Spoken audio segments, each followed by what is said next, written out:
ഇന്ന് നമുക്ക് ഒരു ചീര അവിയൽ, ചീരയും പഴുത്ത മാങ്ങയും കൂടെ മെയിൻ ഇൻഗ്രീഡിയൻസ് അതാണ്. പഴുത്ത മാങ്ങയുടെ മാങ്ങാണ്ടി ഞാൻ ഇട്ടു. എന്താ അറിയോ, എനിക്കിഷ്ടമായി മാങ്ങാണ്ടി ഇങ്ങനെ ചപ്പി തിന്നാൻ. നോക്കൂ, ചീര തണ്ടും ഇലയും കൂടെ അരിഞ്ഞ് ഒരു കഷ്ണം വെള്ളരിക്കായും ഒരു കഷ്ണം പടവലങ്ങായും ഒരര മുറി മുരിങ്ങക്കായും ഒരു പൂള് പഴുത്ത മാങ്ങായും ഒരു പൂള് പച്ചമാങ്ങായും കൂടിയിട്ടിട്ട് ഒരു ലേശം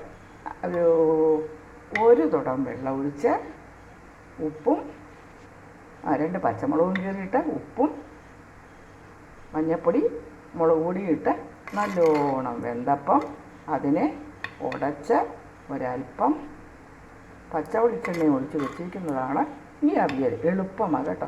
നിങ്ങളെല്ലാവരും ഇതുണ്ടാക്കാൻ ശ്രമിക്കണം.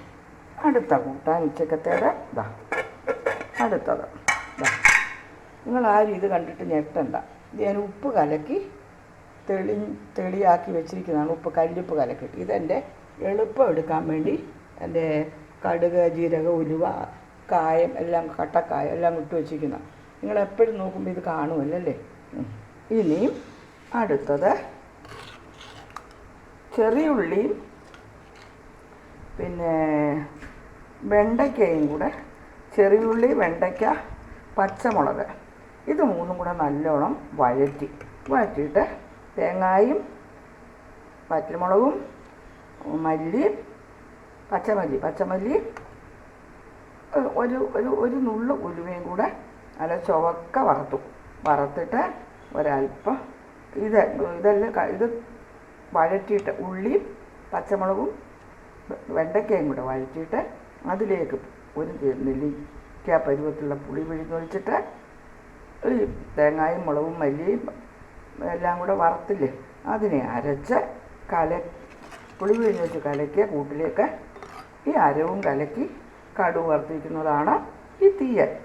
പിന്നെ ഒരു ചപ്പാത്തി, ഇന്നൊരു ചപ്പാത്തിയും കൂടെ കഴിക്കുന്നത് കേട്ടോ. ചപ്പാത്തി, ചോറും പിന്നെ നമ്മുടെ സംഭാരമൊക്കെ സ്ഥിരം അച്ചാറൊന്നും ഇപ്പോൾ എടുക്കുന്നില്ല കേട്ടോ. അച്ചാറൊക്കെ കുറേ ദിവസമായിട്ട് കൂട്ടി, ഇനി അച്ചാർ എടുക്കുകയില്ല. അച്ചാറ്, സംഭാരം ഒക്കെ ഇരിപ്പുണ്ട്. അപ്പോൾ ചോറൊന്നും ഞാൻ വിളമ്പിയിട്ടില്ല. അപ്പം ഒരു ചപ്പാത്തി, ചോറിൻ്റെ നടുക്കേക്ക് ഇത്തിരി സംഭാരം ഒഴിച്ചിട്ട് അതിൻ്റെ സൈഡിൽ ഇത്തിരി അവിയലും വെച്ചിട്ട് അവിയലിൻ്റെ മാങ്ങാണ്ടിയോടുകൂടി കോരി വയ്ക്കാം. എനിക്കിഷ്ടമാണ്.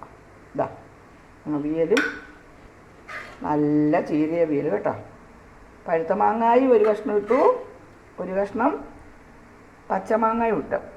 ചെറിയ പുളിപ്പുണ്ടല്ലോ. ഇത് തൈര് ഒഴിച്ചില്ല, അത് രണ്ടും മതിയെന്ന് വെച്ചു. പിന്നെ തീയലും ഒഴിച്ചിട്ട് ആദ്യം ഈ ചപ്പാത്തി കഴിക്കട്ടെ.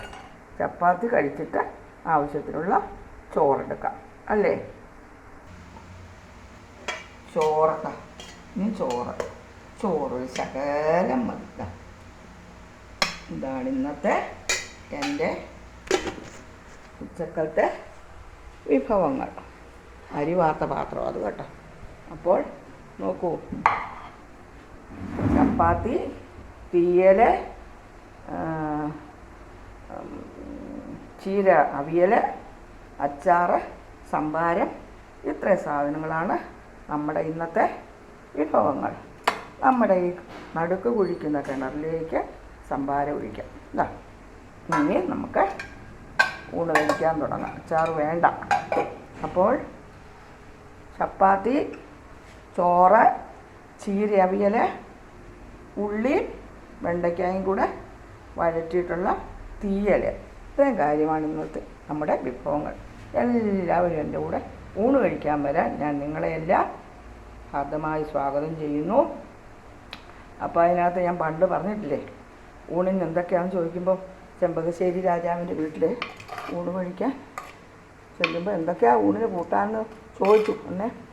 പത്രം വിസ്തൃതമത്ര തുമ്പമലർത്തോറ്റോടിയിടിനോരന്നവും പുത്തന്നീ കനിയപ്പഴുത്ത പഴം കാളിപ്പഴം കാളനും 10-500 കറിക്കു ദാസ്യമേലും നാരങ്ങയും മാങ്ങയും യുദ്ധം ചെമ്പക നാട്ടിലഷ്ടിക്ക് തൈർമോർ മുട്ടാതെ കിട്ടും ദൃഢം.